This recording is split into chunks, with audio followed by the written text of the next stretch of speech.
Nous revenons avec nos invités pour la suite et la fin de votre émission préférée, Regard croisé, Chris Ega, Germain Poli et Dominique Lacmont. Avant d'aborder le sujet sur le Togo, nous restons toujours au Bénin. Finalement, on voyage un peu partout. On parlait de l'armée béninoise qui repose sur une attaque dans le nord-ouest du pays et surtout avec Maestria. On était avec Germain Poli.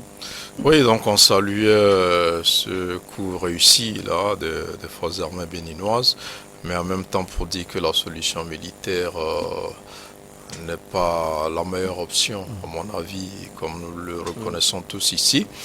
C'est que quand on sent que les terroristes sont armés, d'où ils prennent leurs armes. On a parlé de la Libye, on parle des armes de contrebande. La dernière fois, il y a eu le mois de l'amnistie qui a été célébré en Afrique. Les gens ont rendu des armes, mais en même temps, ils prennent aussi des armes quand ils attaquent des commissariats, quand ils attaquent l'armée, les forces de sécurité.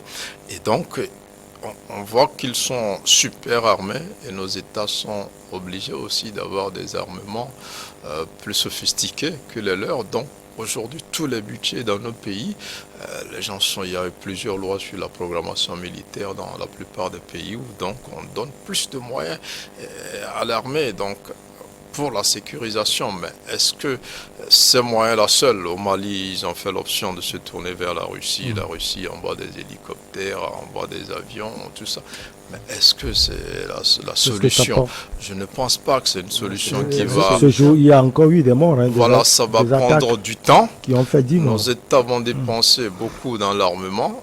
Et ça va prendre du temps et des pertes aussi en vies humaines, des civils qui sont attaqués, des militaires aussi qui ne sont pas épargnés.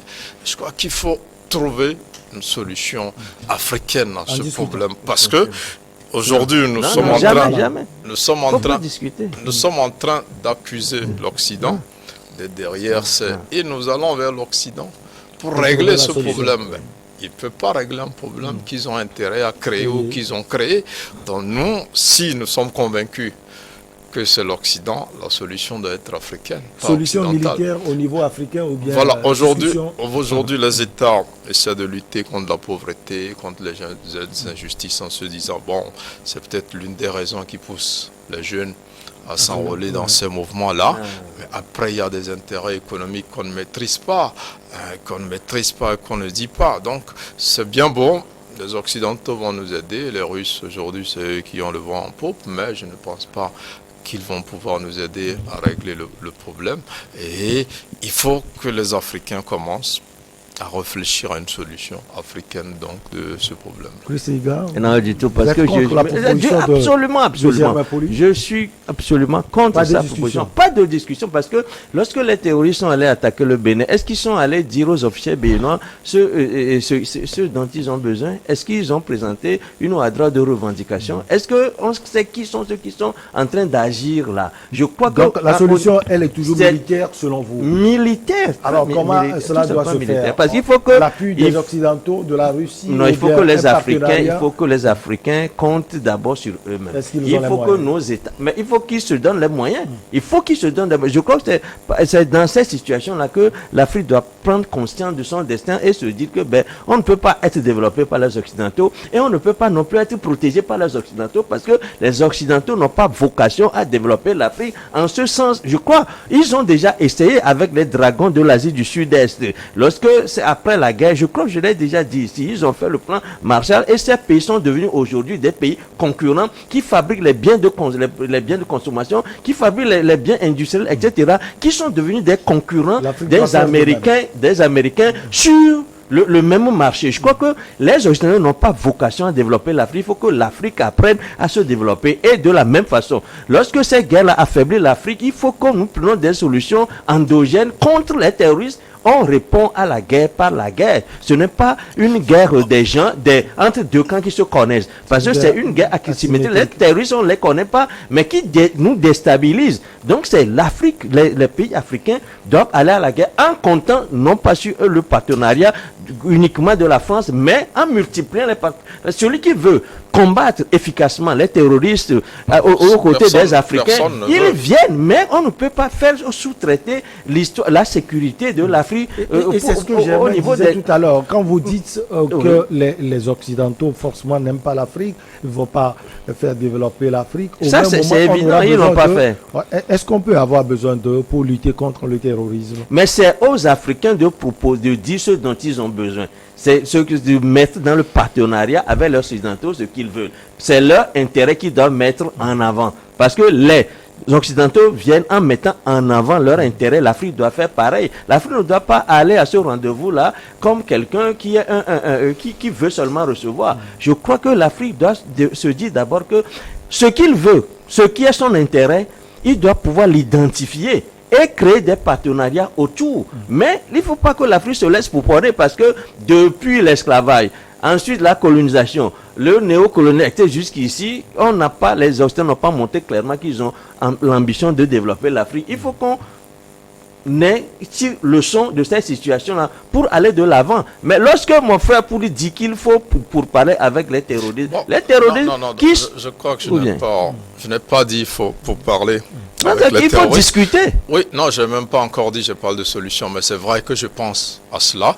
Est-ce que vous dites, monsieur Plon, parce que même aujourd'hui, quand on prend la sécurité intérieure, quand on arrête des voleurs, mais on passe par des voleurs pour arrêter des voleurs.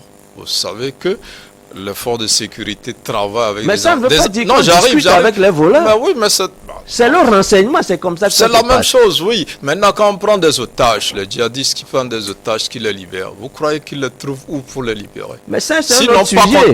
Maintenant, quand vous c'est un autre sujet. C'est la même chose. Même maintenant, quand vous prenez la presse, quand il y a une attaque aujourd'hui, RFI annonce, il y a l'attaque la nuit, le matin, très tôt, ils annoncent, ils ont pris les informations.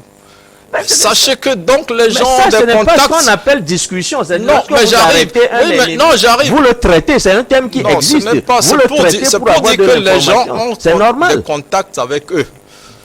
Les gens ont des contacts avec les terroristes. Si les gens aujourd'hui pas avec les terroristes officiellement. Oui, mais c'est pas. Je ne parle pas d'officiellement.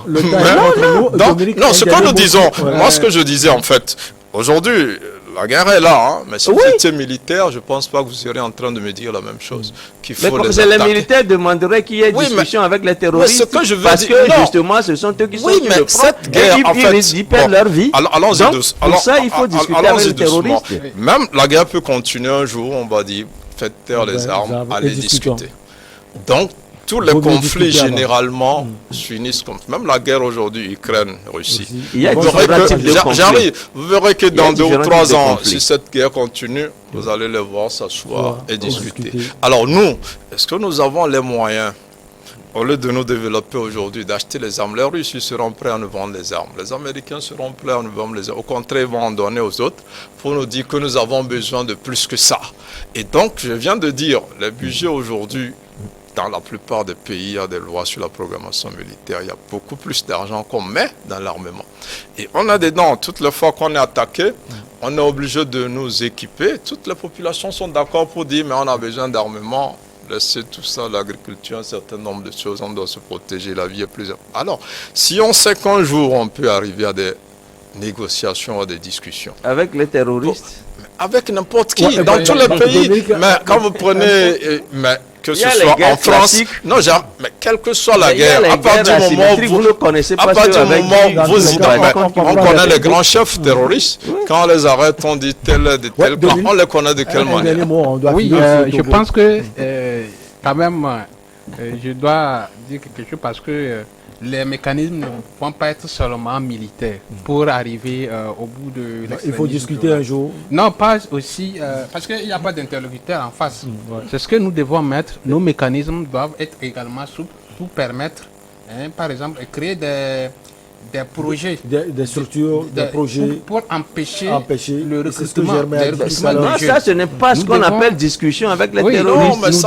Ça n'a rien à voir. C'est une solution. C'est une solution. Nous devons travailler, mettre des mécanismes qui vont vers la population, les sensibiliser, leur faire comprendre un autre sujet. La détermination de la culture patriotique pour faire savoir aux jeunes qu'ils ont leur développement à main. Et comme ça, nos gouvernements vont accompagner les projets de développement pour empêcher quand même le recrutement des terroristes. En fait, moi, ce qui me dérange dans cette façon de réfléchir, ça c'est la proposition que les Occidentaux nous font.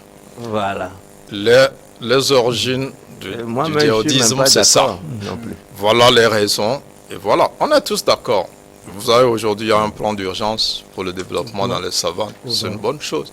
Ça se fera. Mais après, je dis, quelle que soit la guerre, s'il y a moyen de discuter, faire taire les armes, aujourd'hui, ce que je dis, les populations civiles sont tuées, obligées de se déplacer.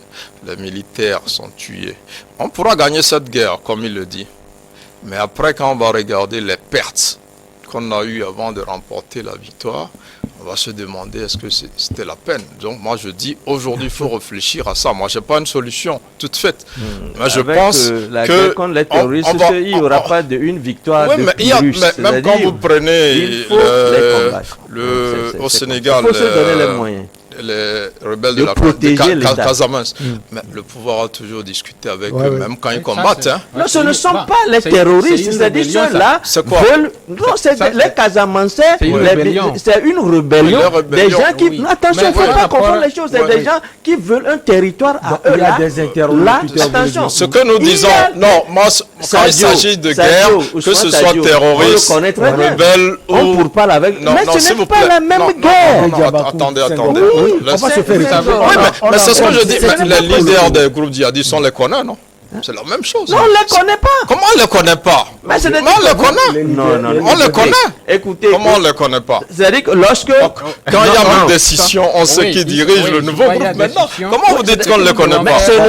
On va aller au Togo. Écoutez, le mécanisme est que, avant que les terroristes vous frappent, ils vont avoir des contacts avec les gens du milieu qui leur donnent aussi des renseignements sur la position vous proposez cette solution. Voilà, donc c'est lorsque les jeunes on arrive à gagner les cœurs des jeunes. Ça c'est déjà une solution.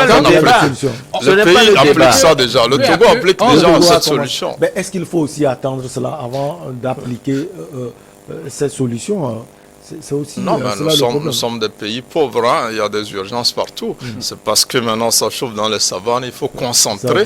Ce qu'on a prévu faire en 4 ans, il faut le faire en 1 ou 2 ans. En fait, c'est ce qui se fait avec le programme d'urgence. Parce qu'il y a des pauvres quelque part que les terroristes vont attaquer là-bas. Le Togo, tout comme 18 autres pays africains, dont la Guinée et le Mali, a choisi l'abstention lors du vote de la résolution des Nations Unies condamnant l'annexion par la Russie de territoire ukrainien ce mercredi 12 octobre 2022 à New York au siège de l'institution. Nous sommes aux États-Unis d'Amérique. Alors Chris Ega, selon vous, qu'est-ce qui justifie la position du Togo? La position du Togo me plaît très bien parce que vous savez, il ne faut pas que les Occidentaux, encore une fois, j'utilise encore les Occidentaux, nous enfarinent et nous enrôlent dans des combats qui ne sont pas les nôtres. Parce que vous savez, le Togo doit se donner le choix dans ces partenariats, doit pouvoir dire j'aime ceci, je ne l'aime pas. Le Togo doit se dire je peux faire mes propres ennemis comme mes propres amis. Il ne faut pas que les Occidentaux nous entraînent dans des situations qui ne nous profitent en rien. Est-ce que c'est une obligation, Chris? C'est un vote. Le Togo n'a pas voté. Est-ce que c'est une obligation? Non, du tout. C'est pourquoi je dis que le Togo, sa position me plaît, parce que le Togo dit qu'il n'est pas concerné. Parce que c'est vrai qu'il y a une citation qui dit lorsque ça arrive aux autres, sachez prendre position pour que le jour où ça vous arrive, vous puissiez aussi bénéficier du soutien des autres. Mais aujourd'hui, je crois que le ministre des Affaires étrangères du Togo l'a dit clairement qu'il faut multiplier les partenariats. Lorsque vous multipliez vos partenaires pour en tirer meilleur profit, vous ne prenez pas position pour les uns contre les autres. C'est-à-dire que si on vous cite, comme le président Faure le fait, souvent on l'appelle sur un dossier pour parler avec les uns les autres, vous mettez dans une posture qui vous permette de servir les deux camps et non de soutenir un camp contre un autre. Vous comprenez? Lorsque la Russie et l'Ukraine se font la guerre, la Russie a ses raisons pour attaquer l'Ukraine et l'Ukraine se défend avec tous ceux qui le soutiennent. Qu'est-ce que le Togo y comprend pour prendre position pour l'Ukraine ou pour la Russie? Alors que le Togo un jour pourra bien avoir besoin ou de l'Ukraine ou de la Russie. Mais ce que le Togo peut faire, je crois que c'est d'intervenir pour que les belligérants déposent les armes. Au lieu de dire que la Russie, vous avez tort d'attaquer l'Ukraine, vous avez tort aussi d'utiliser Je crois que la position du Togo, à mon sens, est la meilleure. Au lieu d'appeler les États à faire en sorte que ces deux pays-là arrêtent la guerre, on veut prendre des résolutions pour condamner telle ou telle position. Ce n'est pas le fait de condamner qui fera que la guerre va cesser, mais c'est le fait d'intervenir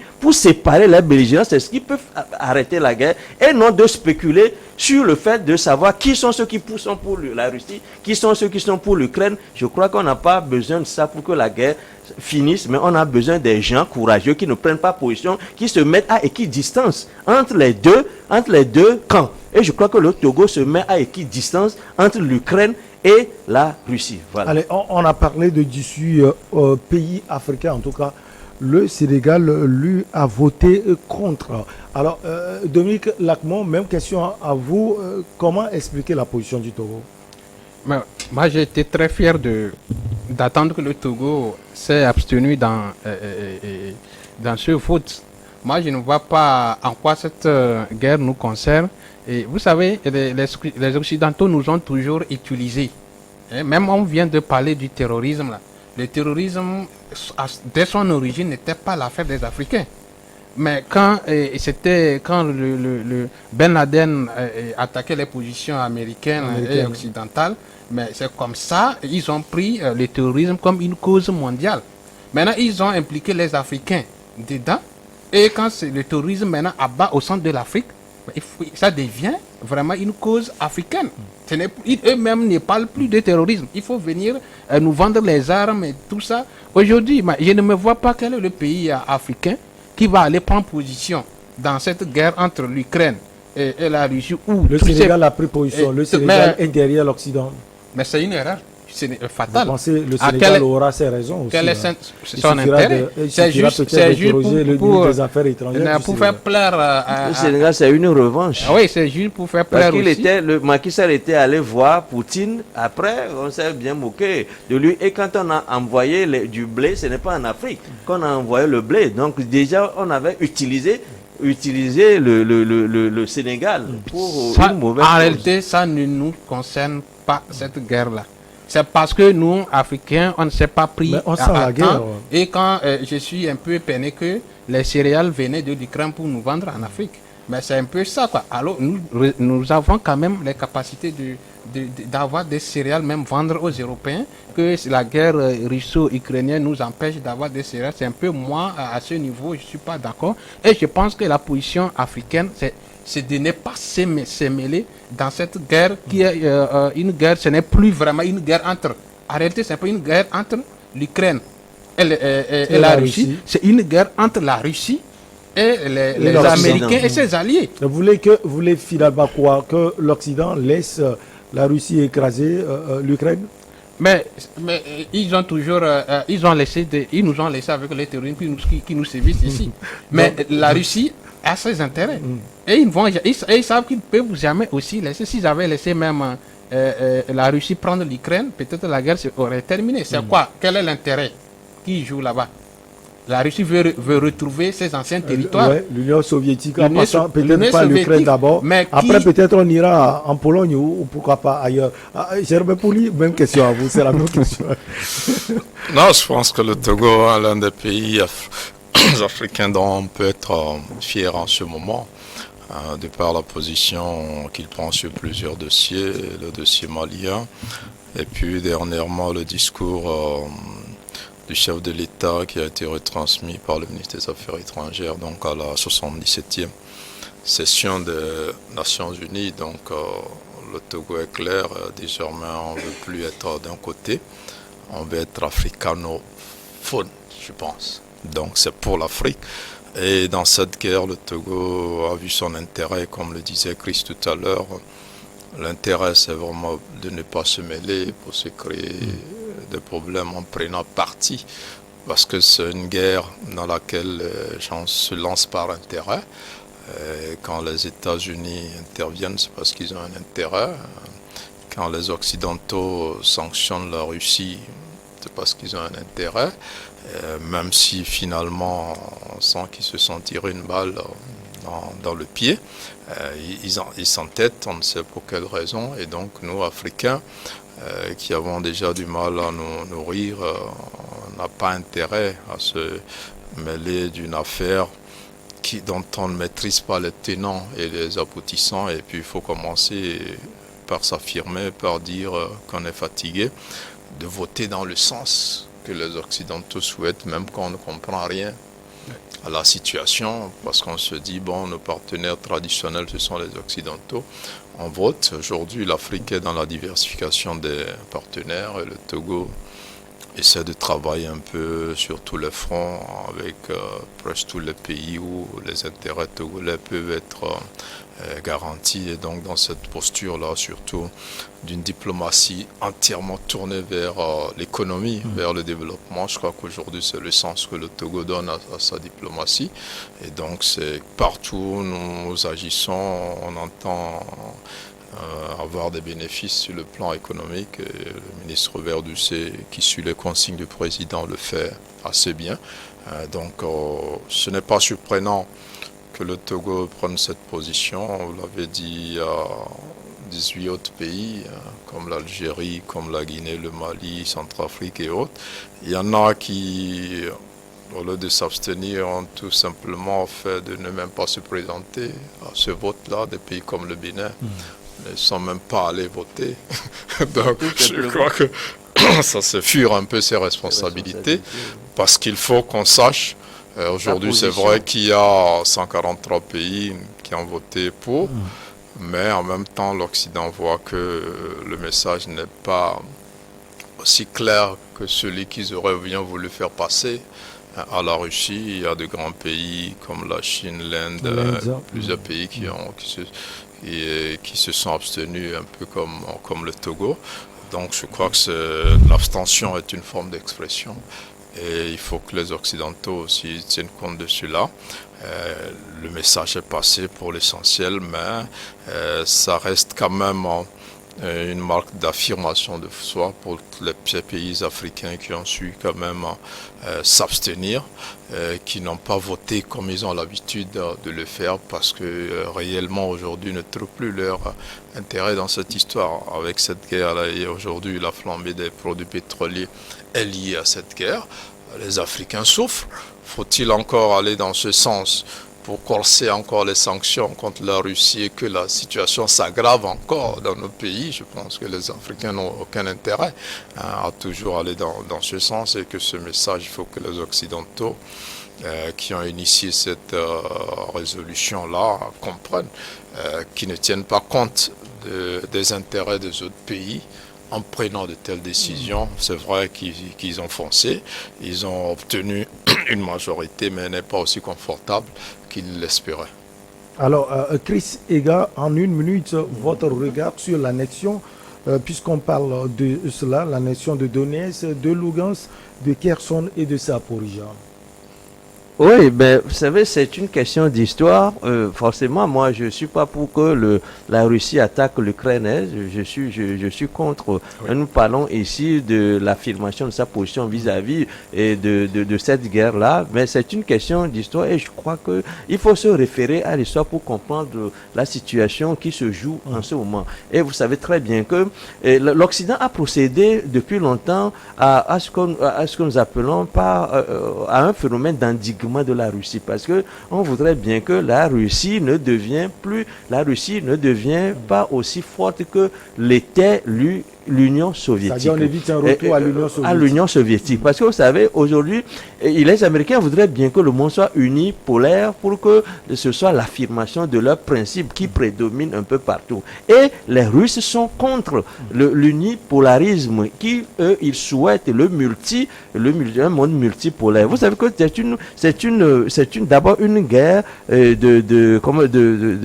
deux doctrines, c'est deux doctrines qui sont en face l'une de l'autre. Maintenant, lorsque nous disons que le monde entier au sortir de la Deuxième Guerre mondiale s'était dit, il ne faut pas étendre les portes, il ne faut pas étendre l'OTAN jusqu'aux portes de la Russie, de l'Union soviétique ou aux portes de la Russie. Donc, je crois que ce principe de l'Ukraine. Donc l'Ukraine la Russie considère l'Ukraine comme la porte d'à côté, la frontière qui lui donne accès sur l'Union européenne, et qu'on ne peut pas étendre l'OTAN jusque-là. Je crois que c'est cela. Mais par contre, je suis contre l'attaque. Moi, j'aurais préféré que, au lieu de cette guerre-là, que la Russie encercle peut-être, soit présent dans la mer pour muscler, pour sortir ses muscles et menaces de telle sorte à inviter l'Ukraine et l'Occident à une table de négociation au lieu d'aller directement à la guerre. Si la Russie était restée dans la mer morte, armée, occupée, crée un endiguement autour de la Russie, elle va plutôt susciter une discussion au lieu de passer à l'attaque avec tous les morts, avec toutes les doctrines. De tous les côtés d'ailleurs. De tous les côtés. Donc je crois que l'option de la guerre, ce n'est pas mon option, mais je préfère peut-être l'option d'une tentative d'endiguement qui contraigne l'Union européenne, l'OTAN et l'Ukraine à entrer en négociation pour qu'on puisse... C'est ce qui s'était fait au niveau de la baie avec le Cuba. Lorsque les Russes étaient partis installer des missiles là, les Américains étaient intervenus tout de suite pour décourager. Ce qui s'était passé dans le temps, c'est exactement ce qui se passe aujourd'hui, avec la différence que cette fois-ci, il y a eu attaque, il n'y a pas eu... Il y a eu opération spéciale. Voilà. En tout cas, on n'a pas eu assez de temps pour parler du Togo. Germain Poli et Dominique Lacmon. On va revenir sans doute la semaine prochaine. Ça a été un plaisir de vous avoir sur ce plateau. Chris Ega, journaliste et directeur de publication de Express Info. Merci également à vous, Germain Poli, journaliste, directeur de publication de Togo au réveil. Dominique Lacmon, lui, il est analyste politique, il est secrétaire général et porte-parole du mouvement Foi à la force du Togo. Infini merci à vous. Merci également à nos chers amis qui nous ont accompagnés tout au long de la semaine. On se retrouve la semaine prochaine, toujours avec le même plaisir. À très bientôt. Bon week-end à tout le monde.